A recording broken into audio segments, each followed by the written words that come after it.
러시아가 당황을 했죠. 전 세계도 놀랐고. 그래서 8월 6일 날 이제 공격을 시작을 했는데 아주 극비리의 그 작전 보안을 잘 지켜서 실시를 했습니다. 그래서 사실은 전술적으로나 작전술적으로 봤을 때 그런 작전을 할 이유가 있을까? 왜냐하면 최종적인 어떤 군사 목표가 명확하지 않거든요. 그렇죠. 그래서 혹자들은 뭐 거기 인근에 있는 가스 중개소를 장악함으로써 천연가스 중개소인데 유럽의 어떤 가스를 막고 그 러시아 경제를 압박하려는 그런 의도가 있다. 네. 또 혹자들은 크루스크에 있는 원자력 발전소가 있습니다. 네. 거기를 공략을 해서 뭐 할 수 있을 것이다 했지만 사실은 우크라이나가 그만한 전력을 갖고 있지 않는 거예요. 그렇다면 뭐 굳이 왜 그렇게 했을까? 그 전까지만 해도 그냥 치고 빠지는 식으로 몇 번 했지 이런 식으로 거의 홍콩만한 땅을 지금 확보한 거거든요. 네. 그렇게 안 했는데 지금 보면은 군사적인 목적은 그렇게 그런 가치가 없는지 모르지만 네. 정치적인 가치가 꽤 있는 거예요. 우선 첫째, 네. 러시아의 푸틴 대통령한테 망신을 줬습니다. 그렇죠. 지금 우리가 생각해 보면 최근 들어서 러시아가 계속 약진을 하고 있었거든요. 네. 그래서 우크라이나가 상당히 그 곤혹에 빠지고 있었습니다. 최근 한 그 여론조사에 의하면 그 러시아하고 적당히 휴전을 하자라고 네. 하는 여론이 네. 여태까지 지금 한 10%에 머물렀었어요. 네. 전쟁 피곤증이죠. 네. 근데 최근 들어서 이게 30%로 3배가 늘었었어요. 우크라이나 내에서. 그 다음에 지금 우크라이나 내에서 새로운 군인들이 지금 모집이 안 되고 있습니다. 사기가 그만큼 떨어졌고 또 군인 정년기에 있는 젊은 남자들 중에 약 한 60만 명 이상이 해외로 탈출을 했다는 거예요. 그런 여러 가지 곤경에 빠져 있고 또 서방 세계의 지원도 불분명하고 그쵸. 이런 등등으로 해서 사기가 저하되어 있는 그런 틈에 이제 이런 그 공세적인 작전을 취해서 또 성공을 하니까 그쵸. 또 푸틴을 당황시키고 망신을 주니까 네. 사기가 이제 오른 겁니다. 그래서 그런 효과를 일단은 달성을 했는데 과연 여기서 이제 어떤 그 성과를 더 거둘 수 있을지 네. 이게 이제 더 봐야 돼요. 그래서 특히 우크라이나의 의지를 다시 한번 표현해 줬기 때문에 이런 의지를 가지고 우선 국민들의 그런 단합된 힘을 다시 한번 보여줘야 되고 네. 그다음에 러시아로 하여금 성급한 판단을 유도하려고 노력을 하는 것이죠. 네. 지금 러시아도 지금 보니까 여기저기 병력 끌어모으느라고 고생을 하고 있고 또 우크라이나를 압박을 하려고 지금 돈바스 지역에 공격을 하고는 있는데 네. 지금 하루에 1,000명씩 사상자가 난다는 거예요. 러시아군이. 많이 나는 거. 그런데 그 성과는 이기긴 이기는데 네. 뭐 몇 메타 진출 이러면서 1,000명씩 이러니까 이게 사기에 이게 악영향을 미치는 거죠. 그래서 과연 이제 결국은 앞으로 의지의 싸움이 될 겁니다. 그렇군요.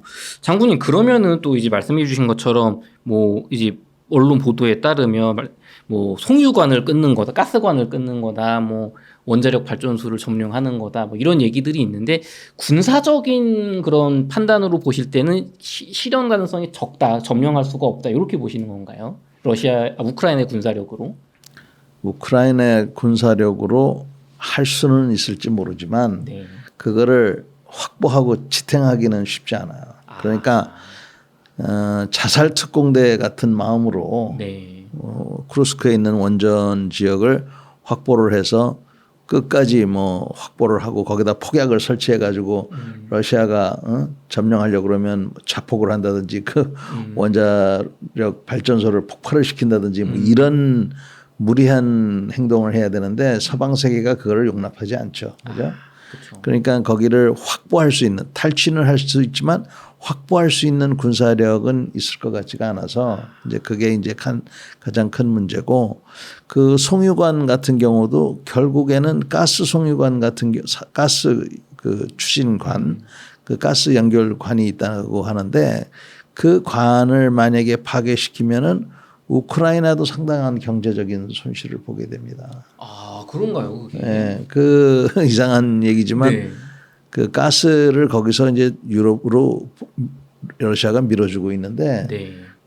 전시임에도 불구하고 돈을 주고 밀어주고 있다는 거예요. 자기네한테도 손해이기 때문에 또 전 세계가 특히 유럽 국가들이 지금 무기를 대주고 있는데 네. 그 가스가 중단이 되면은 겨울엔 춥고 여름에는 더울 거 아닙니까? 그렇죠. 그러니까 그런 여러 가지 삼각관계 이런 것들 때문에 그렇게 작전을 수행하기가 어렵고 무엇보다도 지금 화력면에서 보면은 우크라이나하고 러시아가 10대 1입니다. 그렇군요. 그리고 군사력도 하여간 우크라이나 군이 전문성이 있고 개인 장비 또 의지 이런 거는 강하지만 러시아가 사람이 더 많은 건 사실인 거예요. 그렇죠. 그리고 러시아도 지금 그 군인들한테 직업 군인들 말고 일반 징집되거나 동원되는 군인들한테 그 평균 임금의 5배를 준답니다. 와, 그러니까 전쟁 지역에서 1년만 근무하면 5년 동안 벌 돈을 벌게 해준다는 거예요. 그러니까 그런 식으로 해서 지탱은 하고 있지만 네. 거기서 이제 팽팽한 그런 관계가 있기 때문에 결국에는 양국의 의지의 싸움, 젤렌스키와 푸틴의 의지의 싸움이 되지 않겠느냐. 더 나아가서는 서방 세계가 과연 얼만큼 이 우크라이나를 그 지원할 것인가. 네. 지원도 지원이지만 지원할 때마다 우리 무기 갖고는 너희 방어에만 써. 우리 무기는 러시아 본토를 공격하면 안 돼. 뭐 이런 제한 사항을 둔다는 거 아닙니까? 그렇죠, 그렇죠.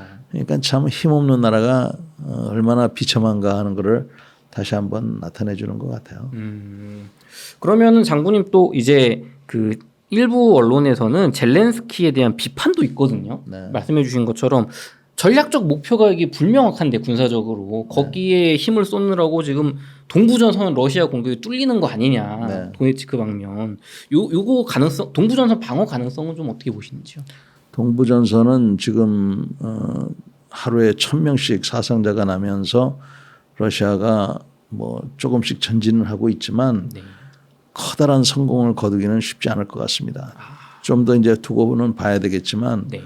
돈바스를 점령을 하고 여기서 이제 휴전하자 뭐 이렇게 얘기하려고 하는 것 같은데 지금 우크라이나 국민들이 지금 계속 그 인구 밀집 지역 민간인들을 공격하고 있잖아요. 네. 그래서 전의를 상실하게 하려고 하는 거거든요. 그래서 그런 전략으로 이제 나가고 있는데 지금 일단 크루스크 지역의 공세적인 공격을 통해서 어느 정도 전의를 불태우고 그다음에 사기를 높이고 푸틴에게 경고를 한 것은 사실입니다. 그래서 앞으로 여기가 어떻게 전개가 될지 서방 세계의 도움이 계속 될지 전의가 얼만큼 지속될지 이런 것들이 아직도 불분명하기 때문에 우리가 좀 더 지켜봐야 됩니다. 젤렌스키 대통령 또 그 수뇌부 입장에서는 여태까지 그냥 계속 맞고만 있었거든요. 금년 내내. 그렇죠. 이거를 어차피 이럴 바에는 한번 리스크를 한번 해봐야 되겠다. 그래서 주사위를 던진 겁니다. 그래서 주사위가 아직도 지금 굴러가고 있는 상태이기 때문에 어떤 결과가 나올지는 우리가 조금 더 봐야 될 것 같아요. 아직까지는 뭐 사기 올리고 이런 관심을 끌고 이쪽에는 성공적이지만 전체적으로 결과는 아직 안 나왔다라고 그렇죠. 봐야 되는 네. 거겠네요. 네.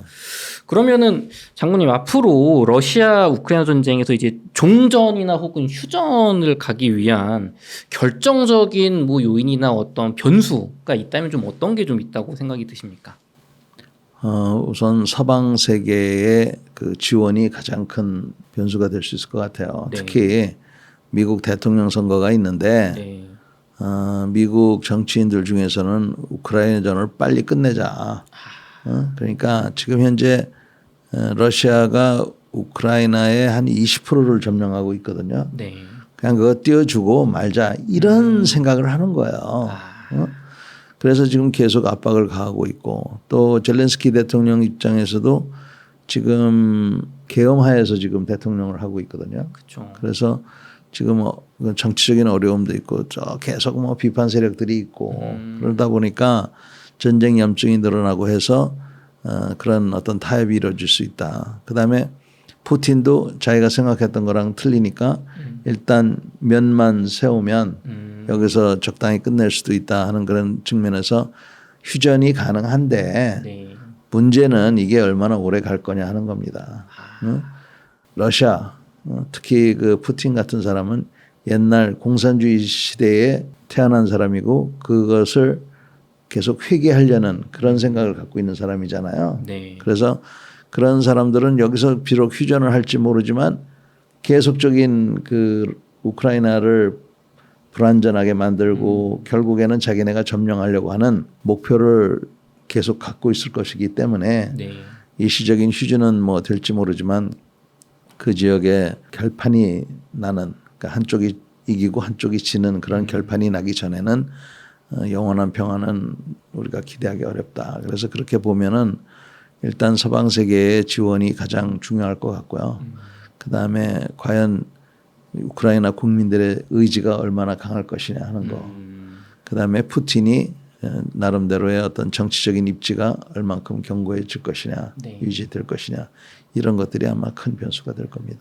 그렇군요. 그 제가 좀 찾아보니까 당장의 푸틴 러시아 쪽과 어떤 타협을 통해서 휴전이나 종전을 할 수는 있을지 몰라도 결국엔 도네츠크 같은 그런 요충지를 뺏긴 상태에서 종전이 되면은 다음에 쳐들어오면 더 막기 어려워진다. 뭐 이런 얘기도 있더라고요. 그렇죠. 그러니까 그렇기 때문에 지금 우크라이나 입장에서는 원래 그러니까 2014년 이전으로 돌아가야 된다. 이렇게 얘기를 하는 거거든요. 네. 그래서 그건 또 러시아에서는 푸틴으로서는 받아들이기가 불가능한 얘기이기 때문에 네. 근데 한 가지 확실한 거는 뭐 저 입장에서는 지금 빨리 전쟁만 빨리 끝내면 된다라고 생각하는 것은 비겁한 종전이고 우리나라도 그 6.25 전쟁 때 그 결판을 내지 않고 있다 보니까 지금 70년, 80년 동안 남북이 갈라져 있고 아직도 긴장 상태고 지금 앞으로 어떤 일이 벌어질지 한반도에 모르잖아요. 그렇죠. 그러니까 이런 상황이 계속되는 것은 바람직하지 않다. 그래서 인류가 이건 사실 굉장히 큰 위기의 상황입니다. 장군님 그러면은 그 러시아 입장에서는 도네츠크 지역, 돈바스 지역 뭐 이런 데를 받아야 되잖아요. 푸틴 입장에선. 근데 우크라이나는 지금 뭐 남쪽에 있는 그 어디죠? 그 크림반도? 네. 거기까지 내놔라는 거잖아요. 네. 그럼 이게 현실적으로 타협이 좀 될까요? 타협이 저는 안 된다고 봐요. 그래서 전쟁이 1, 2년 사이에 끝나는 방법은 한쪽이 이기는 방법밖에 없는데 한쪽이 이길 수가 없습니다. 우크라이나는 질 수가 없고 러시아는 이길 수가 없기 때문에 이 전쟁 이런 식으로 치고받고 하는 이 상황이 앞으로 뭐 10년, 20년 갈 수도 있다고 저는 보는 상황이고요. 그다음에 일시적인 휴전 같은 거는 있을 수 있을지 모르겠죠. 네. 서로 숨 고르게 하는. 그래서 그 숨 고르게 하는 동안에 휴전은 있을지 모르지만 그때도 사실은 항상 불붙을 수 있는 여지가 있어서 또 확전의 여지가 있고 그래서 불안하기는 매일 반이다 이렇게 봅니다. 야, 이게 참 희망이 좀 없다는 생각이 드는데 그 최근에 북한의 김정은이 그 러시아 푸틴 대통령을 만나서 군사 협정을 맺었어요. 네. 그래서 뭐 상위 방위 조약 같은 걸 맺었는데 그 러시아 쪽에 뭐 엄청난 양의 지금 포탄을 이제 전달을 했다고 하는데 서방 세계는 지금 뭐 기사 봐도 맨날 포탄 부족하다 얘기만 나오거든요. 이게 이러면 이게 전쟁이 러시아가 이기는 건 아닙니까, 장군님? 그래서 러시아가 지금 포탄 얘기를 하셨는데 포병 화력이 우크라이나보다 10대 1이라는 거예요. 10대 1이면 확률적으로 질 수가 없는 일단 그런 식으로 그 엄청난 화력을 갖고 있기 때문에 우크라이나로서는 아주 고통스러운 거죠. 누가 우크라이나 사람이 저보고 그러더라고요. 우크라이나에 있는 모든 아름다운 것이 다 파괴가 됐다. 제가 그 얘기를 들으면서 야 우리나라에는 절대로 저런 일이 일어나면 안 되겠구나라는 생각을 몇 번 했습니다. 장군님 그럼 또 이제 우리나라의 입장도 이제 참 국익이 중요할 텐데 러시아라는 나라가 사실 우리하고 이렇게 관계가 나쁘진 않았잖아요 그 동안에. 네. 근데 우크라이나를 이제 지원을 하면 할수록 러시아와는 점점 관계가 나빠지고 북한은 또 이제 러시아와 밀착을 하는데 그럼 우리는 좀 이게 어떤 선택을 어떻게 좀 해야 될까 입장이 난처한 것 같습니다. 혹자들은 이제 뭐 우리가 중간에 서서 러시아한테도 잘하고 우크라이나한테도 잘하고 뭐 이랬으면 좋겠다는 생각인데 저도 그랬으면 좋겠죠. 그러나 정의와 불의 사이에는 타협이 있을 수가 없습니다. 그래서 지금도 저는 러시아 국민과 대한민국 국민은 사이가 나쁘지 않다고 봐요. 그렇지만 정치적으로 지금 러시아의 대통령이 저런 식의 전쟁을 일으키고 또 불법적인 일을 해놓고 있기 때문에 우리의 가치관하고 지금 상반되는데 또 우리 역시 전쟁을 겪은 그러한 나라인데 네. 불의에 지원을 해줄 수는 없잖아요. 그리고 불의에 침묵하는 것도 이거는 있을 수가 없어요. 그러니까 지금 피해를 보고 있는 우크라이나에 대해서 우리가 뭐 편을 들고 싶어서라기보다도 편을 들 수밖에 없는 입장이라고 저는 봅니다. 다만 우리가 아직까지도 러시아 국민들에 대한 그런 연민의 정이 있기 때문에 살상 무기는 안 보내는 거잖아요. 네. 마음만 먹으면 우리가 진짜 뭐 로켓 북한이 하는 것처럼 로켓도 보내고 미사일도 보내고 탄약도 보내고 할 수 있지만 안 보내고 있지 않습니까? 그렇죠. 의약품이나 뭐 군복 같은 거나 좀 보내고 있는데 현재 상태에서 이제 저는 이게 적당하지 않느냐라고 보는데 여기에 한 발 더 나가서 다만 우크라이나 국민들을 돕기 위해서 자원하는 한국 사람들 네. 뭐 간호원으로 간다든지 의사로 간다든지 또는 뭐 건축을 하러 간다든지 또는 군인으로 간다든지 하면은 네. 그런 사람들이 자원해서 가겠다 그러면 저는 보내줘야 된다고 생각해요. 지금은 불법이지 않습니까? 아, 막고 있군요, 지금. 네, 지금은 막고 있죠. 그러니까 그렇지만 그렇게 자기가 그런 거를 위해서 자기의 소신을 위해서 간다고 하는 사람들에 대해서는 우리 정부도 보내줘야 된다. 저는 이제 그런 생각을 하고 있고요. 그 다음에 이제 이 러시아가 북한하고 이제 저런 새로운 군사 관계를 맺어가지고 우리의 지금 안전을 위협하고 있는데 이거에 대해서는 푸틴 정부에 대해서는 저는 굉장히 유감스럽습니다. 그리고는 적반하장으로 우리가 뭘 했기 때문에 자기네가 뭐 한다는 식으로 얘기하는데 이거는 정말 웃기는 얘기죠. 그래서 북한하고의 그런 불법적인 관계. 네. 제가 불법이라고 하는 이유는 유엔에서 하지 않도록 이미 다 결의를 했던 내용들을 지금 깨고 있는 거거든요. 그래서 그런 불법적인 행동들을 빨리 중지를 하고 네. 이 우크라이나 전쟁에서부터 시작됐으니만큼 빨리 우크라이나 전쟁을 종결을 시키는 것이 저는 맞다고 봅니다. 네, 장군님 보통 장군 전임범 책을 출간하셨습니다. 이제 작가님이라는 호칭도 이상하지 않은데요. 좀 어떤 내용인지 짧게 좀 소개 부탁드리겠습니다. 작가는 좀 과분하고요. 제가 군생활하면서 배경과 그다음에 굵직한 사건들이 많이 있었어요. 아웅산 폭탄 테러 사건, 또 샘물교회 사건, 그 외에도 지휘관을 하면서 애환, 그리고 보람. 그런 것들에 대해서 또 제 나름대로 어떻게 해서 삼성 장군까지 갔는가 하는 그런 비결을 후배들 또 우리 국민 여러분들과 나누고 싶어서 작성하게 됐습니다. 네. 서점에서 많이들 읽어보셨으면 좋겠고요. 북한의 김정은이 민족주의 통일을 목표로 했던 김일성, 김정일의 방침을 완전히 바꿔서 김정일, 김일성 때까지만 해도 북한이 한국을 삼킬지언정 같은 민족으로서 통일한다는 방침이었잖아요. 그런데 이제 남조선을 대한민국으로 부르고 통일, 민족 같은 단어는 모두 지우고 있습니다. 그래서 한국을 제1의 주적으로 선포를 했는데요. 왜 이런 변화가 북한에 있는 걸까요? 동족을 죽이기는 어렵잖아요. 그러니까 네. 아예 동족으로 보지도 않겠다는 거고요. 우리나라에 대해서 굉장히 부담을 많이 느끼는 것 같습니다. 아, 부담을 느낀다. 네. 그러니까 K-팝이다, K-드라마다 뭐 이런 걸로 인해서 말투가 북한 쪽으로 스며들어가고 그다음에 무슨 뭐 옷도 유행하고 머리 스타일도 유행한다는 거 스탕머리 아니에요. 뭐 이런 거 있잖아요. 예. 그런 것들이 북한으로서는 김정은 일가 네. 이 사람들한테는 굉장히 부담이 되는 거예요. 그러니까 남조선 사람들은 우리 민족이 아니다. 우리하고 부류가 틀리다. 저것들은 한국 사람도 아니야라고 부정함으로써 그러한 그 영향을 좀 덜 받도록 막아보려고 하는 하여튼 최후의 발악이 아니겠느냐. 최후의 발. 네, 그래서 저는 그거하고 뭐 아까 농담 반 진담 반 얘기했지만 같은 민족을 죽이기가 좀 말이 안 되잖아요. 그렇죠. 그러니까 민족이라고 안 함으로 해서 적으로 네. 만들기 훨씬 쉬운 거죠. 같은 민족인데 적이라고 하는 게 조금 이상하잖아요. 그러니까 그렇죠.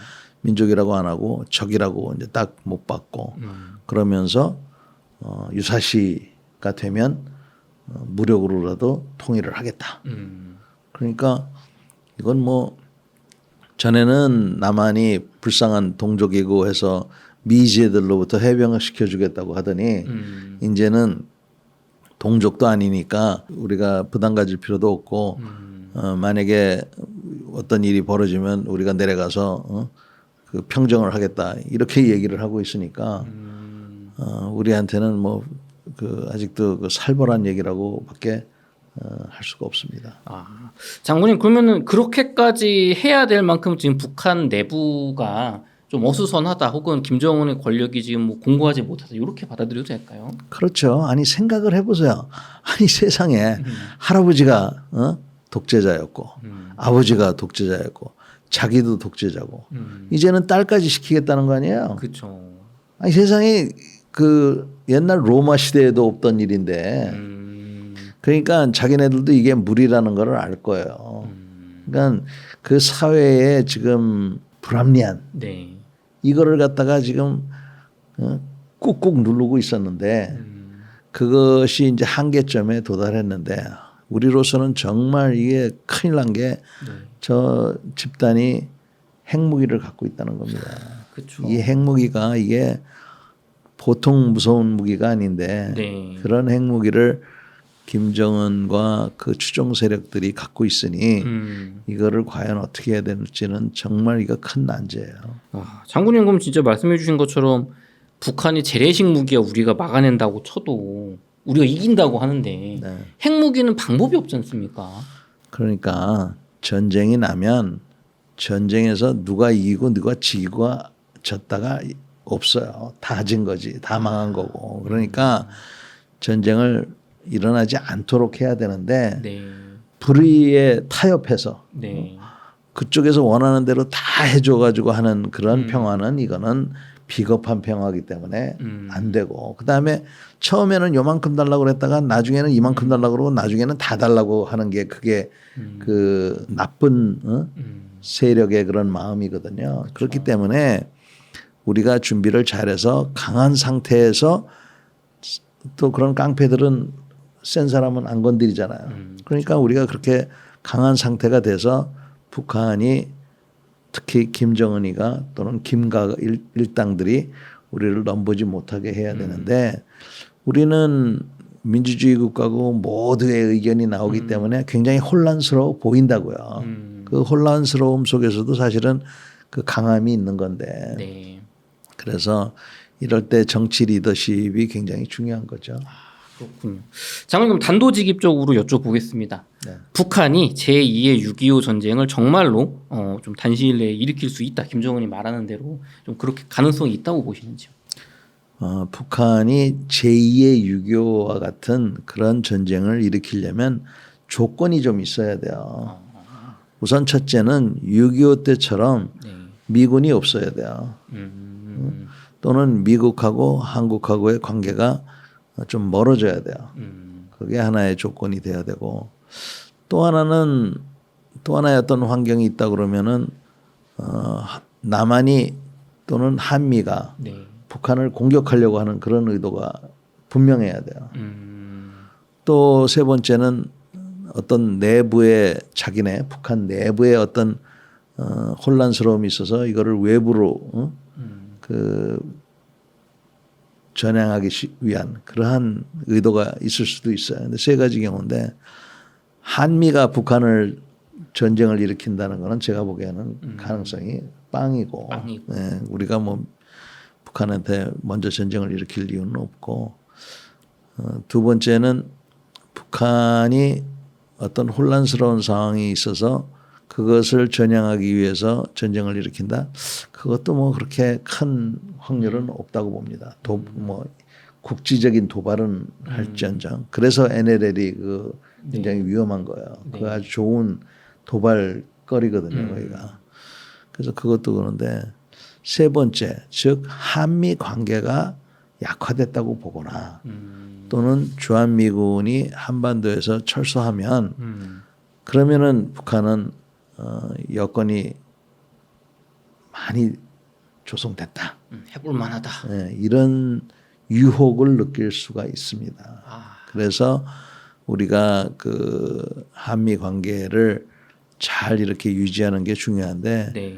한미 관계도 옛날에는 그냥 우리가 미국 사람들이 하자는 대로 하면은 됐지만 이제는 그럴 수 없잖아요. 그렇죠.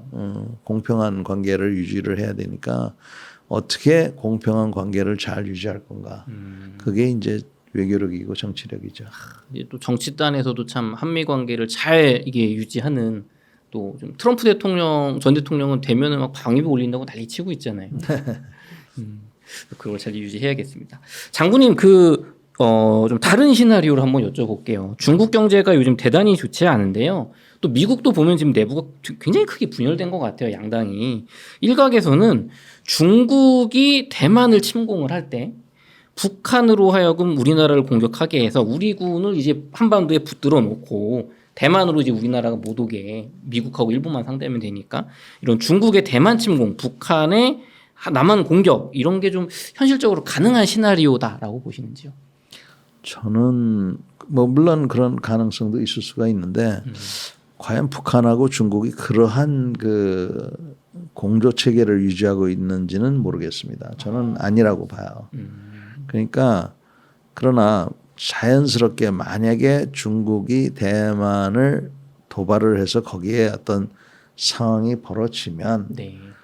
오히려 북한에서 어떤 지시나 이런 게 없더라도 네.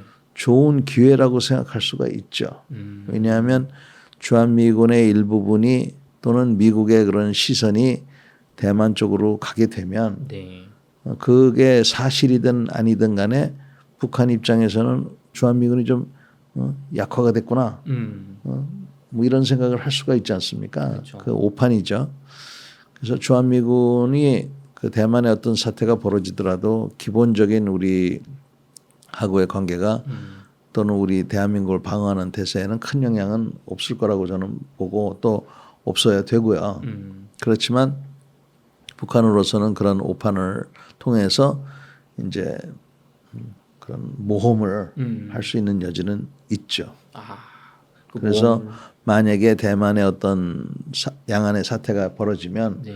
우리로서도 만반의 태세를 갖춰야 됩니다. 굉장히 긴장을 해야 된다. 네. 장군님 그러면 뭐 그렇다고 하더라도 북한이 뭐 핵 공격을 해오긴 쉽지가 않을 것 같은데 그럼 이제 정말 큰 아마 도발이나 아니면 정말 전면적인 뭐 재래식 공격을 해올 수 있을 것 같은데 미국이 대만 전쟁에 만약에 휘말려서 전력이 막 그쪽으로 분산돼 있더라도 우리 힘만으로 북한을 좀 잘 막아낼 수 있을까요? 그거는 제가 보기에는 좀 더 우리가 노력을 해야 될 거라고 생각을 해요. 아 그런가요? 막아낸다는 특히 왜 이제 그런 게 있냐면 북한이 공격하는 입장이고 우리는 방어하는 입장인데 네. 공자는 어떤 이로움이 있냐면 시간과 장소를 선택할 수 있는 그러한 이점이 있어요. 그렇죠. 우리는 전전선을 다 방어해야 되지만 네. 공격하는 사람은 한 곳에 집중을 할 수가 있어요. 그렇죠, 그렇죠. 그러면 휘청할 수가 있습니다. 그래서 제가 제일 걱정스러운 거는 우리나라 예비군 제도가 네. 이게 그 탄탄하지 않다는 거예요. 그런가요? 네, 저는 아주 예비군 제도에 대해서 네. 굉장히 그 걱정이 많습니다. 장비도 그렇고 훈련 내용도 그렇고. 네. 그 잠시 설명을 좀 드릴까요? 네, 말씀해 주시죠. 한날 1시에 3명이 전역을 했는데 네. 한 사람은 대학생이기 때문에 동원 예비군 훈련을 받지 않습니다. 대학생이 가장 지식도 많고 체력도 괜찮은데 오히려 동원 훈련은 안 받아요. 네.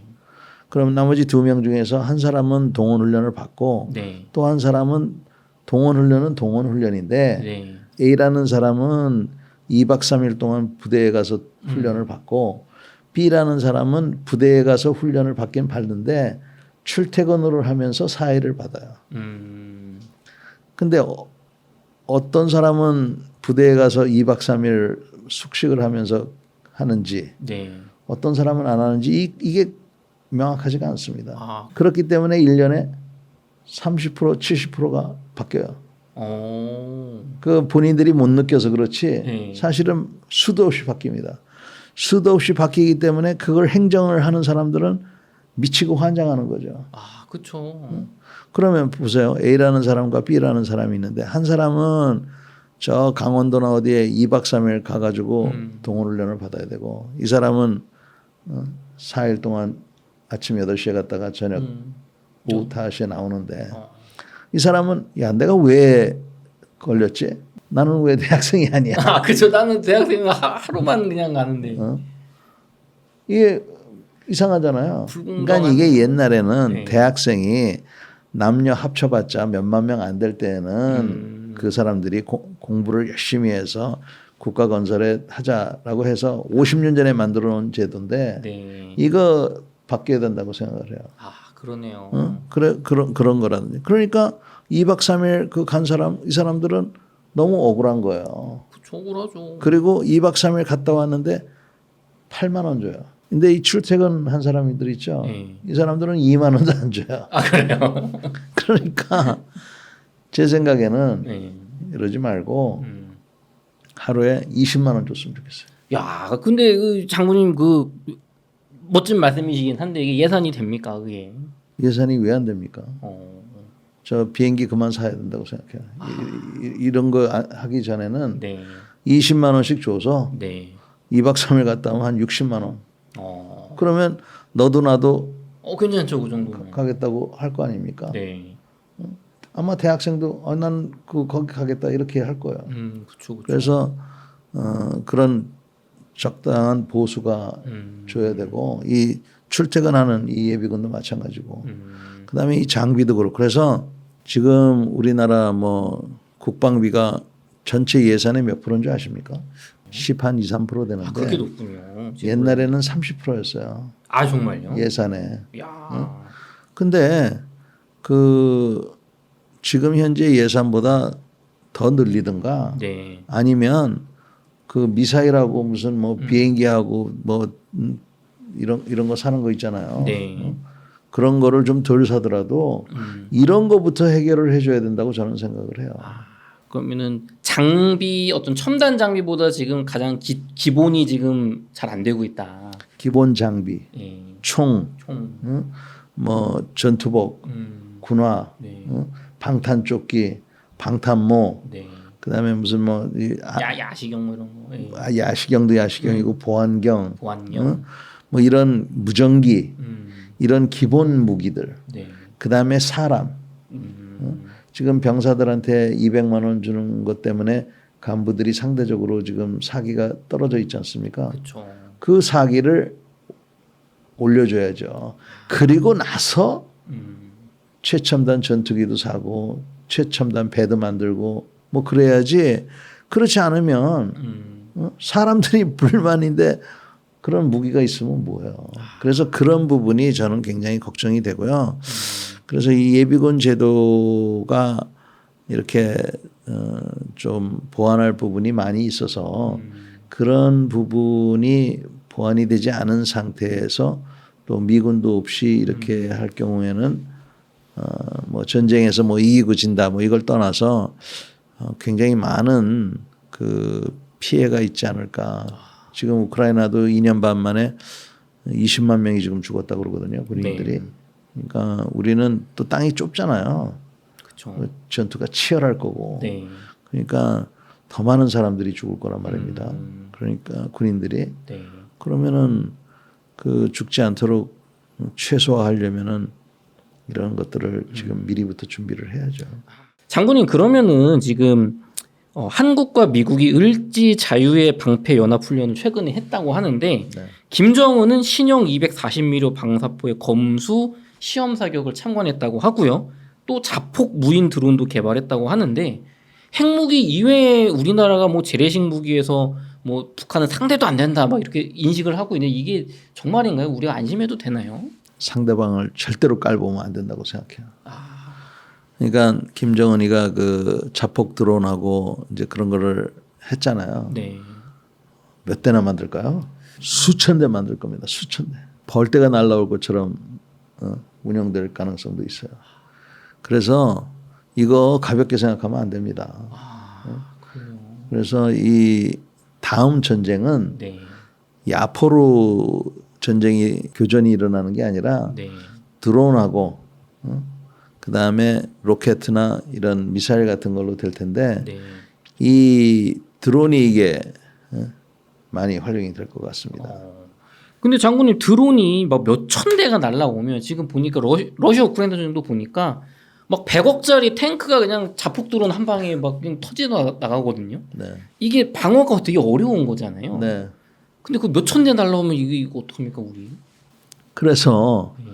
지금 이 북한이 김정은이가 저놈의 나라는 전쟁만 생각하니까 그 하나의 그 싸구려는 한 20만 원이면 된다는데 20만 원 갖고 100억짜리 탱크를 잡으면 네. 그 러시아 탱크 요새 보셨습니까? 우산 쓰고 다니는 거. 그왜 쓰고 다니는? 거북 전차라고 표현을 하는데 네. 그 전차 위에다가 이렇게 텐트 같은 거를 씌워놨어요. 이거 위에서 떨어지니까 자꾸. 네. 그러니까 우크라이나가 드론이 옆에서 때려버리는데 그 하여간 이게 전장이 완전히 바뀌었어요. 그러면은 예전처럼 우리가 포병 전력이나 뭐 비행기가 압도적으로 세니까 무조건 우위다 이렇게 이제 말할 수가 없을 것 같아요. 그러니까 그 드론의 뜻이 네. 그 벌의 그 즈즈 거리는 그 소리라는 거 아닙니까? 네. 그 드론의 그 소리 아시죠? 네. 삐 거리는 그게 전장 공포를 지금 자아낸다는 거 아니에요. 그래서 얘가 무슨 뭐 터미네이터에 나오는 장면처럼 위에서 소리는 들리고 밑에서 군인은 저게 혹시 나를 발견했을까 봐 겁먹고 쪼그려 앉아 있고 이런 상황이 오기 때문에 전에는 제가 현역에 있을 때는 한 번도 하늘을 무서워할 필요가 없었어요. 왜냐하면 며칠만 지나면 우리 공군이 제공권을 장악해서 뭐 북한의 뭐 전투기가 무서워요. 아니면 뭐 헬리콥터가 무서워요. 근데 이놈의 드론 또 자폭 저런 그 무인기 이런 것들이 날라오기 시작하면 이제는 전장의 게임 체인저가 돼서 우리가 정신을 바싹 차려야 될 것 같습니다. 야, 이게 참 이걸 꼭 잘 방어하고 우리도 공격하는 무기를 갖춰야 되겠다는 생각이 듭니다. 장군님 이어서 저희 북한의 핵 이야기 조금 나눠보도록 할게요. 장군님 북한은 핵이 있고 지금 대륙간 탄도탄 ICBM까지 가지고 있다고 하는데요. 우리나라는 핵이 없지 않습니까 지금? 근데 미국이 정말로 서울을 위해서 워싱턴의 핵 전쟁을 감수할 수 있냐? 이거 어떻게 보십니까? 현재는 감수합니다. 현재는요.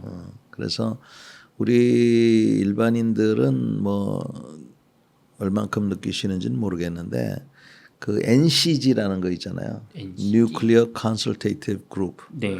핵 협의 그룹인데 맞아요. 들어봤어요. 이번 정부 들어서서 이제 미국하고 합의한 건데 뭐 그게 무슨 뭐 말로만 된 거다 실체가 있다 없다 뭐 난리지만 사실은 굉장히 그 진일보한 거예요. 왜냐하면 미국 사람들이 전에는 핵에 대해서 입도 꺼내지 마 지금 그랬는데 지금은 그게 아니라 네.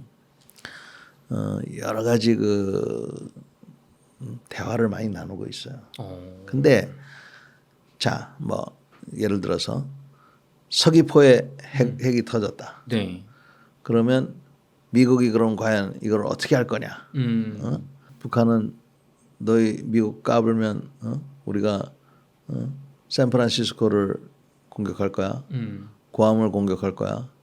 또 일본 오키나와기 너희도 까불면 동경 오키나와 다 때릴 거야. 뭐 이렇게 나올 거거든요. 네. 그러면은 지금은 토의할 때 야 걱정하지 마 우리가 평양 때릴게 뭐 할런지는 모르지만 네. 그거는 아무도 모르죠, 그죠? 그렇죠. 닥쳐봐야 알죠. 그건 또. 닥쳐봐야 한다. 네. 그러니까 닥쳐봐야 알기 때문에 사람들이 야 그거 뭐 하면 뭐하냐 이렇게 얘기하는데 아 절대로 그렇지 않습니다. 아 그런가요? 그럼 왜냐하면 생각해 보세요. 우리가 일상생활에서도 네. 답이 없는 일상생활에 여러 가지 그런 일들이 많지 않습니까? 이 주식을 사야 되나 말아야 되나. 아, 그렇죠. 중요하죠. 그런 고민을 할 때가 많은데 샀는데 떨어지면 어떡해 막 이런 거 있죠. 그래서 하여튼 우리가 고민을 하는 때가 많은데 가만히 보시면 산 게 맞는지 안 사는 게 맞는지는 모르지만 어느 순간에 네. 살아야 될지 말아야 될지 팔아야 될지 하는 그 결정을 할 수밖에 없는 그 순간에 왔을 때는 네. 고민을 했던 사람의 행동과 전혀 고민하고 있지 않다가 팔아라고 하는 사람하고는 천지 차이라 이 말입니다. 그래서 그 전에 이렇게 갑론을 박하고 답 없는 거를 막 그냥 하는 게 이게 중요한 거예요. 사실은. 의미가 있다. 네, 굉장한 의미가 있는 거예요. 사실은. 그래서 지금 현재 이거를 하고 있기 때문에 이 NCG라는 것을 우리가 그렇게 너무 폄하해서는 안 된다. 네. 그 가치가 굉장히 크다는 것은 일단은 인정을 해야 됩니다. 네. 그럼에도 불구하고 북한이 이 무시무시한 핵무기를 갖고 있는데 네. 우리는 바로 코앞에 살고 있고 미국 사람은 8,000마일 떨어져 있잖아요. 그렇죠. 그러니까 암만 해도 이게 같이 안 느껴질 거란 말입니다. 그래서 여기 주한 미군이 있는 것도 중요하지만 외국인이 우리나라에 200만 명이 산다는 거 아십니까? 그렇게 많이 살고 있네요. 그러니까 늘어났네요. 200만 명이 살고 있다는 그 자체가 굉장한 그 억지 효과가 있는 거예요. 북한이 동족이 아닌 남한 사람만 죽이는 게 아니라 자기네 친구인 중국 사람도 많이 죽이게 돼 있고, 그렇죠. 자기네 친구인 러시아 사람도 죽이게 돼 있지 않습니까? 그렇죠. 그러니까 한국을 핵무기로 공격하면 전 세계를 적으로 만드는 현실이 있기 때문에 그게 이제 큰 억제력이 될 거예요. 그래서 핵무기는 어떻게 보면 쓸 수 없는 무기다라고 우리가 이제 알고 있는데 이게 왜 지금 이제 근데 좀 불안해졌냐면 여태까지는 그랬는데 네. 이 다시 우크라이나 전쟁으로 돌아가서 네. 우크라이나 전쟁이 일어나면서 푸틴이 계속 우리는 핵무기 쏠 거야 뭐 새로운 핵무기를 만들었어 이번에 핵 연습을 했어 뭐 핵 훈련을 했어 이렇게 얘기한단 말입니다. 그러니까 그 얼마 전까지만 해도 우리는 핵무기는 이제 더 이상 인류는 핵전쟁으로부터 위협에서 벗어났다 이렇게 생각했는데 이 푸틴이라는 사람 때문에 핵무기가 정말 사용될 수도 있겠구나. 더더군다나 북한은 1인 독재 체제잖아요. 북한의 헌법에 보면 김정은이가 발사하면 되도록 돼 있어요. 그런 권한을 갖고 있는 사람은 전 세계에 한 사람밖에 없어요. 김정은밖에. 미국 대통령도 그게 안 미국 대통령도 안 되고 푸틴도 그렇게 안 되죠. 푸틴조차도 혼자서는 결정 못하는군요.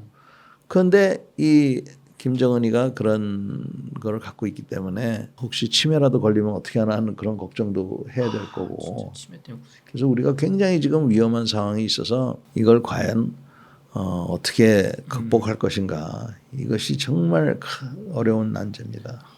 장군님 최근에 제가 보이스 오브 아메리카 미국의 어떻게 목소리를 좀 대변한다고 하는 보이스 아메리카 방송에서 토마스 컨트리맨 전 국무부 차관 대행과 로버트 피터스 헤리티지 연구원의 대담을 한번 기사를 읽어봤는데 여전히 한국의 독자적인 핵무장을 반대하고 한미동맹이 결정적 파멸로 갈 것이라는 위협성 발언을 좀 행간에서 읽을 수가 있었거든요. 네.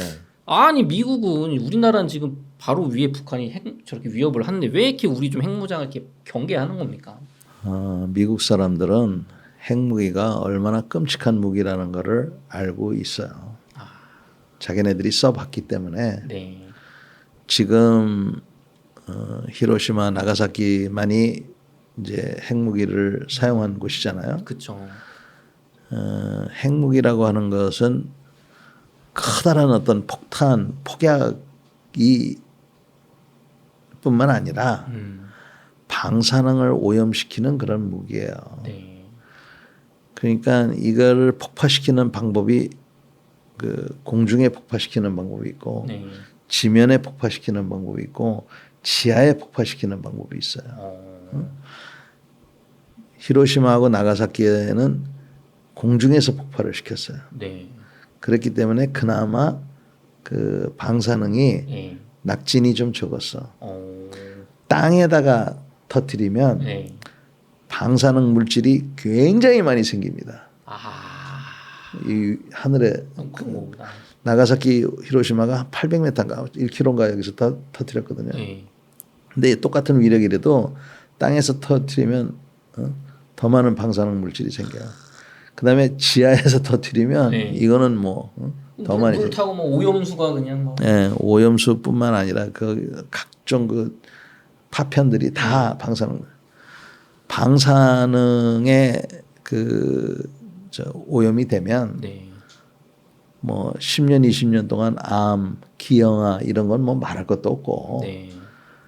그 사람들이 온갖 종류의 암, 즉 우리 몸에 있는 모든 기관들이 그 세포 증식이나 이런 게 비정상적으로 일어나서 사람들이 몇 년간에 걸쳐서 죽는 거야. 그러니까 이놈의 무기는 이게 그냥 폭발만 하는 게 아니라 정말 인류, 가축 모든 걸 다 파괴하는 그런 무기이기 때문에 이런 무기는 없으면 없을수록 좋다는 생각을 할 수밖에 없어요. 이 핵무기를 알면 알수록. 그러니까 미국 입장에서는 자기네가 만들었지만 야 이거 만들어 놓고 보니까 또 미국이 그 여러 가지 하여튼 핵무기를 가장 많이 갖고 있고 뭐 그랬었어요. 지금은 아니지만. 근데 이제 이렇게 하다 보니까 이 핵무기가 얼마나 끔찍한 무기라는 걸 아니까 이 무기는 안 가지면 안 가질수록 좋다라는 생각을 하는 거예요, 지금. 그러니까 어느 나라도 하나 더 넣는 거를 원치 않고 있고 그러다 보니까 대한민국이 만약에 갖게 되면 일본도 갖게 될 거 아니에요. 저 나만 없네 하는. 대만도 그렇고 뭐 그뿐이겠어요. 뭐 여러 나라들이 막 갖고자 할 거 아닙니까? 폴란드 같은 나라도 굉장히 지금 위험하거든요. 그렇죠. 자기들도 러시아가 바로 옆에서 지금 하고 있으니까. 그다음에 우크라이나도 지금 아마 땅을 치고 후회할 겁니다. 네, 핵무기 포기한 거에 대해서. 그래서 이렇게 되면 전 세계가 핵무기를 가지면 인류의 위협이 된다고 생각하기 때문에 그거를 어떻게 해서든지 막아야 되겠다. 그러니까 전에는 입도 빵긋 하지 않던 NCG 같은 것도 합의를 한 거예요. 그래서 그런 의도를 갖고 있는데 우리가 고민해야 될 거는 그런 것 같아요. 만에 하나, 네. 만에 하나 북한이 핵무기를 터뜨려서 남한을 방사능지대로 만들었다. 근데 우리한테는 김정은과 김정은의 추종 세력을 죽일 수 있는 그런 정밀 무기들이 있어요. 네. 그러면 김정은하고 김정은의 추종 세력만 죽일 것이냐? 네. 아니면 북한에도 핵무기를 떨어뜨려서 북한을 전부 다 방사능지대로 만들면 결국엔 남북한 한반도만 방사능지대가 되는 거잖아요. 그렇죠. 앞으로 한 100년, 500년 지나면 잘했다 소리 들을 수 있을까? 이런 거를 고민을 해봐야 돼요. 저는 뭐 어느 게 맞는지 모르겠어요. 네. 그러나 이런 거를 고민을 해봐야 될 것 같아요. 우리가 핵무기를 갖는 게 맞느냐, 뭐 미국이 우리를 지켜줄 거냐, 뭐 이런 걸 떠나서 그래서 지금 제일 중요한 거는 북한이 핵무기를 쓰지 못하도록 하는 것인데 우리가 지금 북한한테 뭐라고 얘기하냐면 야 너희 핵무기 쓰면 너희는 끝장이야. 근데 그 끝장이 핵무기로 끝장을 낼지 아니면 재래식 무기로 끝장을 낼지 그거는 아직도 물음표로 놔두는 거죠. 그렇지만 확실한 거는 정은이하고 정은이 가족들은 죽는다는 거죠. 그래서 그게 확실하기 때문에 북한이 우리한테 핵무기를 썼을 때 우리가 핵무기로 대응할지 안 할지는 그거는 뭐 둘째치고 김정은과 그 추종 세력이 죽는다는 것만은 분명하다. 이거는 우리가 알고 있어야 될 것 같아요. 그렇군요. 장군님 근데 또 아까도 서두에서 얘기해 주셨지만 미국이 한국의 핵무장을 용인할 것인가에 대해서 전에는 뭐 핵자도 꺼내지만 했는데 요즘은 좀 기류가 많이 달라졌다고 하셨잖아요. 네. 좀 많이 좀 이게 바뀌고 있나요, 미국도? 예, 분위기가 많이 바뀐 건 사실이에요. 그래서 논의도 하고 그 다음에 미국 사람도 생각이 이제 갈리는 겁니다. 네. 한쪽에서는 절대로 핵무기가 이렇게 확산이 되는 것을 막아야 된다고 생각하는 사람들이 있는 거고 어떤 사람들은 핵에는 핵밖에 답이 없다. 그러니까 북한이 핵무기를 갖고 있는 이상 남한도 핵무기를 갖지 못할 이유가 뭐가 있느냐 이렇게 생각하는 건데 우리가 핵무기를 갖는 것은 기술적으로는 많이 이제 가능해져 있잖아요. 네. 근데 과연 우리가 그런 핵무기를 가질 때에 그러한 그 책임을 다할 수 있는 그런 게 있는가 그거를 잘 생각해 봐야 되고 그런 생각을 해보면 야, 저 북한 애들은 저거 제대로 그런 걸 하고 있나? 없을 것 같은데. 안전할까? 겁이 덜컹덜컹 나는 겁니다. 그렇죠. 그 프랑스 같은 경우 핵탄이 250발 정도 있거든요. 그 전부 다 잠수함에다가 실어놨어요. 핵 그 전력을 유지하기 위한 비용이 얼마인지 알지를 못해요 우리가. 다만 요번에 그 걔네들이 그 핵 그 전력을 개선을 한다고 그래가지고 돈을 이렇게 지금 편성해 놓은 거 보면 40조 원을 투자를 해요. 그러니까 돈이 많이 드는 거는 사실인 것 같아요. 유지비가 많이 드네요. 네, 그래서 이런 여러 가지 그 문제가 있습니다. 그럼 장군님 미국에서 뭐 동의도 중요할 거고 또 혹은 한일이 동시에 뭐 핵무장도 가능할 기회가 있을 수도 있다고 생각이 드는데 만약에 미국에서 우리나라에게 핵무장의 기회를 좀 선택을 할 수 있게 열어주게 된다면 그런 기회가 있다면 우리는 핵무장을 선택을 해야 될까요? 아니면 뭐 다른 고민이 필요할까요? 어떤 게 좀 국익의 관점에서 좋다고 저는 당연히 군 출신이니까 네. 핵무기를 갖고 싶어하죠. 핵무기를 갖고 싶어하고 네. 그다음에 그 책임 있게 하여튼 할 수 있는 역량을 키워야 되는데 네. 아무튼 이 핵무기를 갖는다는 거는 굉장히 큰 책임이기 때문에 네.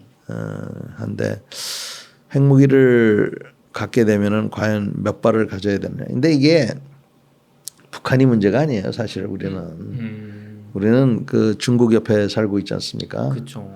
중국이 그리고 그 본인들의 의지를 남한테 강요하는 그런 버릇이 있잖아요. 그렇죠. 그 전에는 우리가 어쩔 수 없이 그 영향력에 살고 있었는데 네. 그래도 미국 사람들이 우리나라에 와가지고 그나마 그게 어느 정도 균형을 갖고 있다가 이제 만약에 미국하고 관계가 약화되거나 뭐 하면은 이제 핵무장이 필요한 거건데 제가 늘 하는 얘기가 그겁니다. 절대로 핵하고 한미 동맹을 맞바꿔서는 안 된다. 그거는 가치가 없어요. 제가 봤을 때는. 그러니까 어떻게 해서든지 그 미국 사람들하고 잘 협의를 해서 네. 지금과 지금과 같이 핵 확장 억제라고 하거든요. 확장 억제를 미국으로부터 받고 또 미국에게 미국도 지금 여러 가지 복잡한 상황이 많으니까 만약에 미국이 그런 보장을 못 해준다거나 했을 때에는 우리도 핵무장을 해서 한국이 핵무장하는 것은 미국한테도 그렇게 큰 손해가 아니라고 저는 생각을 하는데 어떤 면에서 그럴까요? 우리가 미국을 공격할 이유는 없잖아요. 그렇죠, 그렇죠. 우리가 핵무기를 가져봤자 미국 핵의 연장선이면 연장선이지 미국에게 위협이 안 되는데 그거를 미국 사람들한테 계속 그 설득을 하고 설명을 하고 또 우리가 책임 있는 자세를 보여주고 그런 게 중요할 것 같아요. 그래서 저는 NCG가 굉장히 중요하다고 생각합니다. 아, 그렇군요. 그럼 우리나라가 또 미국이나 서방 세계가 반대하는 가운데 독자적인 핵 개발을 가면은 이제 그때는 정말 한미 동맹도 깨지고 막 경제 제재 받을 수도 있지 않습니까? 그럴 만한 가치는 없다고 보시는 거죠, 핵 개발이? 네, 그러니까 그렇게 우리가 해야 되는 그런 거는 저는 상정을 못 하고요. 예를 들어서 네. 미국이 우리를 버린다든지. 아, 1949년에 그랬잖아요. 그렇죠. 가지 말라고 그랬는데 걱정하지 말라고 그러고 갔고. 그거죠. 뭐 한미 동맹이 한미 군사 동맹이거든요. 한미 군사 동맹이 깨지면 그러면은 그때는 우리가 핵무장을 해야죠. 모든 것을 하여튼 희생을 해서라도. 장군님, 근데 우리나라가 만약에 핵무기를 가지게 되면 미국이 용인하더라도 말씀해 주신 것처럼 일본이나 대만, 특히나 일본이 가만히 있을 수가 없잖아요, 본인들이. 그럼 러시아, 중국, 한국, 미국이 다 이제 본인들만 없으니까. 그럼 이렇게 핵무기가 말씀해 주신 것처럼 확산이 될 텐데 전 세계에 이게 뭐 가능할까요? 그 이미 가진 나라들 입장에서. 그러니까 천상전은 군인으로 살다 군인으로 죽을 사람이니까 확대해서 생각하고 싶지는 않고요. 아, 그렇군요. 만약에 한미 군사 동맹이 깨지는 그런 상황이라 그러면 우리는 핵무장을 해야 되고 미국의 어떤 우리 확장 억제에 대한 그런 것이 약화가 된다 그러면 네. 핵무장을 해야 되고 그다음에 미국이 그런 한국에 대한 그런 방위 공약이 약화되지 않도록 네. 미국한테도 분명한 메시지를 좀 전달을 해야 되고 또 그 우리가 현실적으로 핵 발전을 하고 핵 에너지를 지금 사용하고 있는데 거기서 나오는 많은 그 사용 후 핵연료의 네. 처리가 지금 상당히 곤란해요 지금. 네. 그래서 그 문제도 같이 그 좀 따지면서 자 핵무장은 안 하겠다 안 하겠는데 그 핵 사용 후 연료 문제가 있으니 거기에 따른 재처리 이것도 좀 우리가 해야 되겠고 그 다음에 그 재처리하는 그런 공정이나 이런 것 속에는 우리가 핵무기를 만들 수 있는 물질을 접할 수도 있거든요. 그런 것 정도는 미국이 좀 인정을 해주고 네. 하는 건데 이게 전부 다 신뢰관계에 돼 있어요. 그러니까 우리가 미국 사람들하고 얘기할 때 자, 등 뒤에서 몰래 핵무기 안 만들겠다. 그거는 약속을 하고 그 대신 뭐 NCG를 통해서 계속 대화도 좀 하고 그 다음에 평소에도 좀 대화도 하고 또 우리나라 일부에서는 계속 강하게 주장을 해야죠. 네. 핵무장에 대해서 왜 우리가 핵무장을 하고 싶어 하는지. 미국 사람들은 야, 나 못 믿어서 그래? 이렇게 얘기를 한다고요. 그렇죠. 아니 그런 것보다도 세상 일이 어떻게 될지 모르니까 그렇죠. 못 믿어서가 아니라 세상 일이 어떻게 될지 모르니까 우리도 보험 하나 들어놓겠다는 심정이다. 뭐 이런 식으로 처음에는 뭐 대화가 안 되겠지만 뭐 소주 한잔 하면서 얘기할 수도 있는 거고. 그러니까 이런 대화의 통로가 저는 중요하다고 생각해요. 그렇군요. 장군님 그럼 핵 관련해서 끝으로 그 만약에 트럼프 전 대통령이 당선이 되면 지금 트럼프 대통령 시기에 어떤 차관 보셨던 거예요. 그 부분 인터뷰를 제가 본 게 기억이 나는데 그분은 뭐 한국 핵무장 뭐 괜찮다 뭐 찬성하는 듯한 입장이었거든. 용인할 수 있다. 네. 트럼프는 주한미군을 철수시키고 싶어 한다고 알려져 있는데 네. 트럼프가 주한미군 철수할게 너네 핵무장해 했을 때 그럼 우리는 어떤 선택을 해야 될까요? 땡큐 해야죠. 땡큐. 네. 그리고 가는 군인들한테 저 꽃길도 만들어주고. 근데 주한미군이 빠지면 우리로선 되게 타격이 큰 거 아닙니까, 장관님? 타격이 크니까 네. 핵무기를 만들어야 되고 그 다음에 핵무기가 모든 문제를 해결하지 않아요.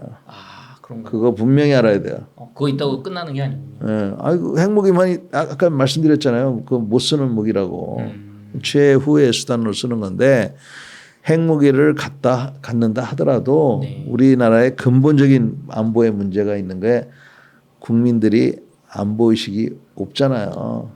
안보 의식. 걱정들만 하지 네. 실제로 그 안보 의식에 대한 안보에 대한 관심이 저는 적다고 생각해요. 만약에 안보에 대한 관심이 많다 그러면 네.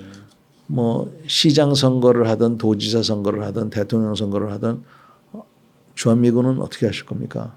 한미 군사훈련 핵무장은 어떻게 할 겁니까? 뭐 이번에 군복무 기간 이렇게 하는데 이거는 늘리지 않을 어떻게 할 겁니까? 여자들은 왜 징병 안 시킵니까? 예비군 훈련은 왜 이 모양입니까? 이런 질문을 국민이 해야 되잖아요. 그렇죠. 국민이 안 하잖아요. 그렇죠. 걱정만 하고. 군대 갔다 왔는지도 별 관심이 없습니다. 그러니까 이러면 안 된다는 겁니다. 제가 여기 출연하는 이유도 바로 이 메시지를 전달하고 싶어서 그래요. 우리가 안보에 대해서 걱정만 할 게 아니라 안보에 대해서 따지십시오 좀. 아니 삼척동자 조그만 아이가 봐도 뭔가 지금 문제가 있다.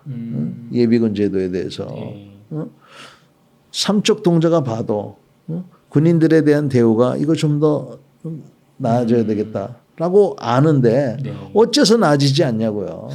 장군님 좋습니다. 저희가 이거 이어서 우리나라의 안보와 그 군 쪽에 있는 정말 적나라한 문제들 조금 4부에서 이어가도록 하겠습니다.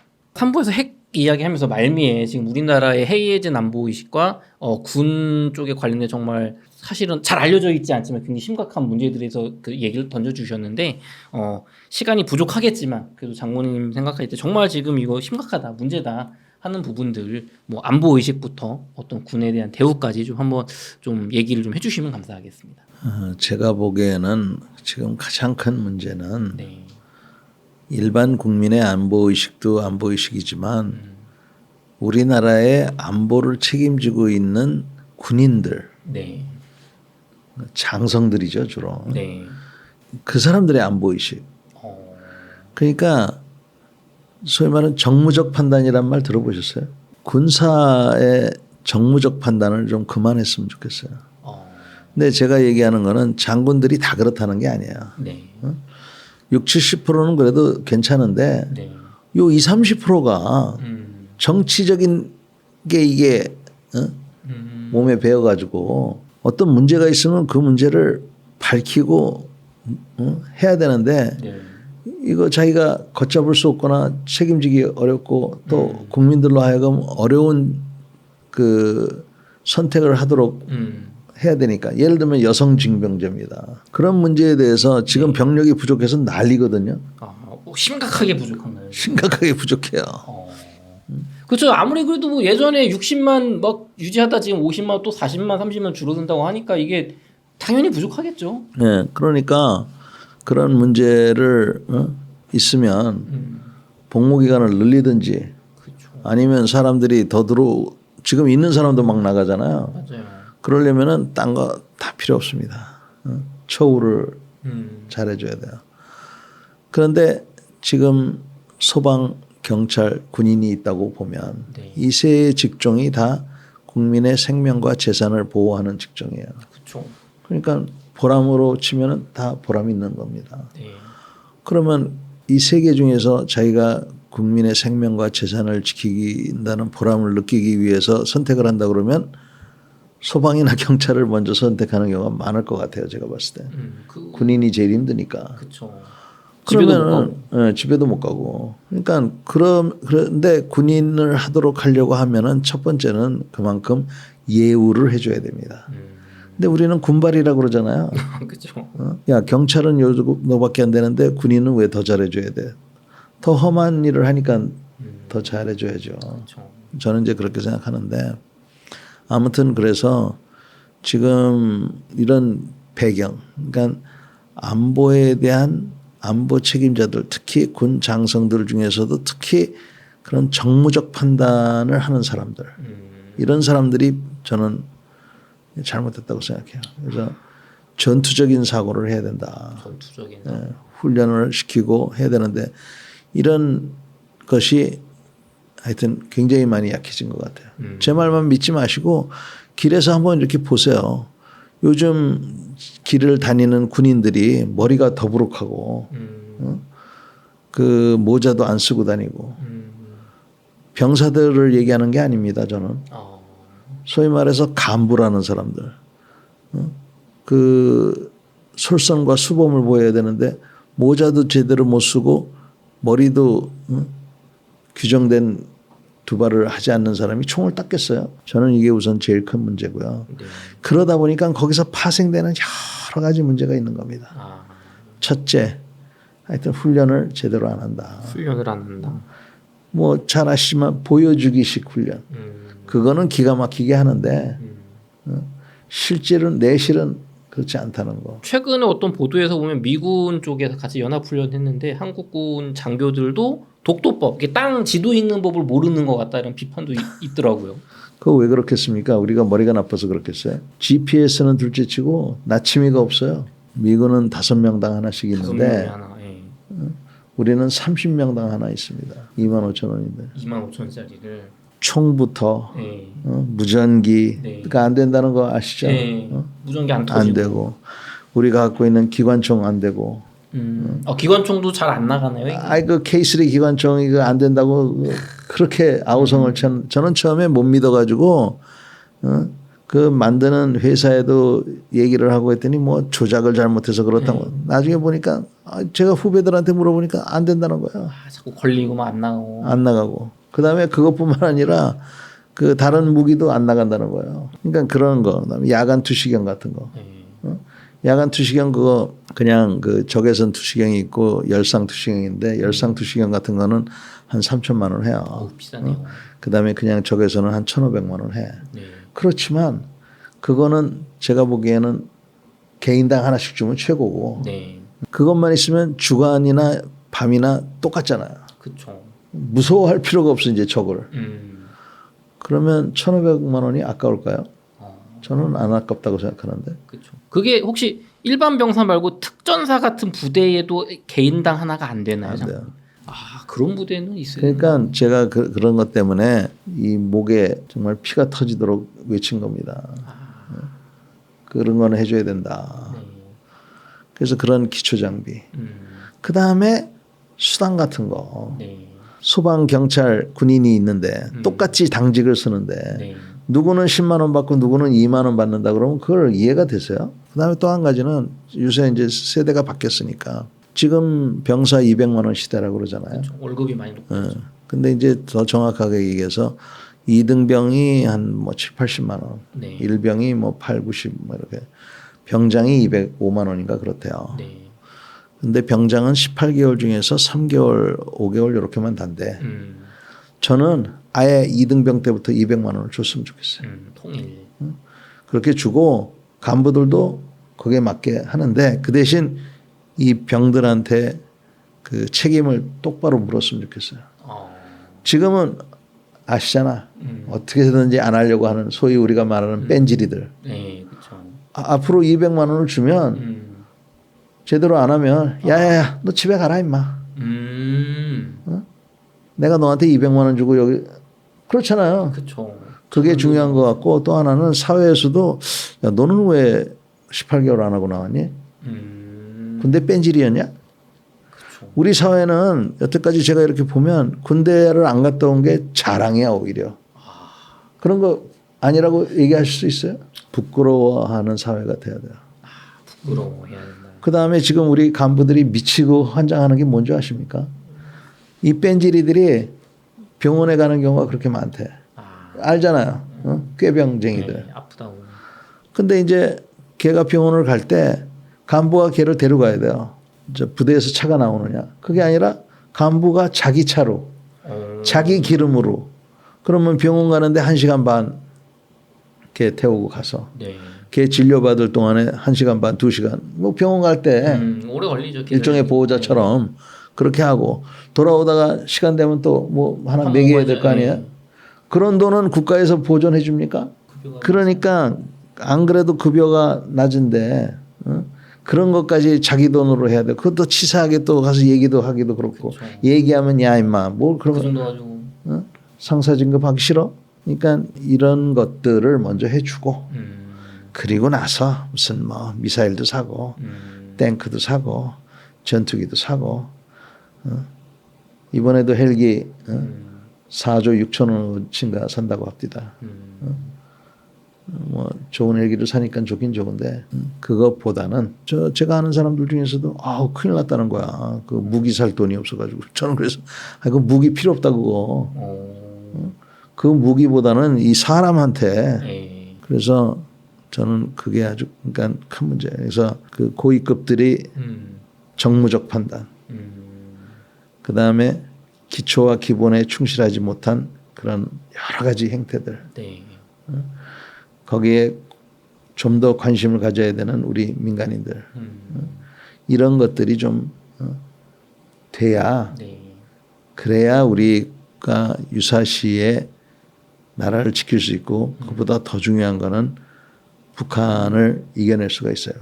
왜 제가 이 얘기를 하냐면 북한도 우리 인터넷을 지금 다 보고 있을 거 아니에요. 그렇죠. 그러면 우리 인터넷에 뭐 이것저것 보면서 야, 남한 군대는 정말 저 미국 저 승냥이 같은 놈들만 없으면 한 방이면 날아가겠구나 이런 오해를 할 거라고요. 그렇죠. 근데 북한도 알아야 돼요. 우리가 그렇게 어설프진 않다는 거를. 네. 너희보단 나아. 그렇기 때문에 이제 저 북한 쟤네들이 그런 오판을 할 여지가 있을까 봐 제가 아주 걱정인데 심지어는 탈북자들도 우리나라 사회에 와가지고 우리나라 군인들을 보면 네. 야, 저거 갖고 싸울 수 있을까 이런 생각을 많이 한다는 거잖아요. 다시 말씀드리지만 전쟁에서 이기는 게 중요한 게 아니라 전쟁이 일어나지 않도록 하기 위해서는 평상시에 훈련도 열심히 하고 군인을 보면 정말 눈빛이 살아있어야 되고 바닥바닥 해야 되는데 현재같이 이런 식으로 정무적 판단하고 기초와 기본이 무너져 내려 있고 공평하지가 않고 뭐 전부 다들 그냥 그 엉뚱한 생각을 하고 있으면은 안 된다. 그래서 저는 병사들 월급도 올려주는 만큼 이제 앞으로 잘못하면 야 임마 넌 봉급 까. 옛날에 3만 원 줄 때야 깔 게 어디 있어요. 뭐 상관없지 뭐. 그러나 200만 원 주면 한 100만 원 까도 되는 거죠. 아, 그게 영창 가는 것보다 효과적일 것 같아요. 그러니까 이제 영창도 없어졌어요. 아, 그래요? 없어졌어. 그러니까 없어졌으니까 야 너 그거 벌금 얼마. 그다음에 저거 하면 야 너 집에 가. 내가 너 한 달에 200만 원 주는 게 너무 아깝다. 그리고 그 중요한 거는 집에 가면은 친구들이나 동료들이 야, 넌 왜 왔냐? 그 좋은 군대를 남겨놓고 그런 분위기, 사회 분위기가 돼서 해야지. 그리고 우리 간부들 허드렛 일 시키지 말고 네. 그렇게 하고 이게 좀 돼야 이게 북한에 대한 억제력이 되지. 저 북한 쟤네들이 이제는 뭐 핵무기도 갖고 기고만장하고 자폭 드론을 만들질 않나. 이거 그리고 우리가 미군한테만 계속 의지할 수는 없잖아요. 그렇죠. 장군님 그러면 끝으로 저희 이제 일반 시청자 국민 여러분께 또 이제 우리 각자들 이제 국민분들이 할 수 있는 역할이 있잖아요. 좀 당부해 주시고 싶은 말씀 있으면 한마디 부탁드리겠습니다. 지금 우리 모두가 힘들고 어려운 그러한 상황에 놓여 있는 것은 분명한 것 같습니다. 그러나 이럴 때일수록 저력이라는 게 필요합니다. 우리가 자기 각자가 할 일을 우선 충실하게 해야 될 것 같고요. 그 다음에 어떤 사람들은 희망 고문이란 말을 만들어서 하는데 희망이 고문이다. 이거는 굉장히 위험한 생각이라고 저는 봅니다. 희망이 없는 것은 지옥입니다. 지옥. 허황된 희망이라도 갖는 것이 중요하기 때문에 여러분들께서 희망, 꿈을 좀 가지셨으면 좋겠고 그것이 이루어지든 안 이루어지든 그거는 하늘에 맡기고 최선을 다하는 그러한 자세를 갖는 것이 지금 같은 시대에 굉장히 필요하다라고 저는 생각을 합니다. 네. 이렇게 해서 보통장군 전인범 책의 저자이시자 예비역 장군이신 전인범 장군님을 모시고 인터뷰를 나눠봤습니다. 긴 시간 동안 수고 많으셨습니다. 오늘 불러주셔서 감사합니다. 감사합니다.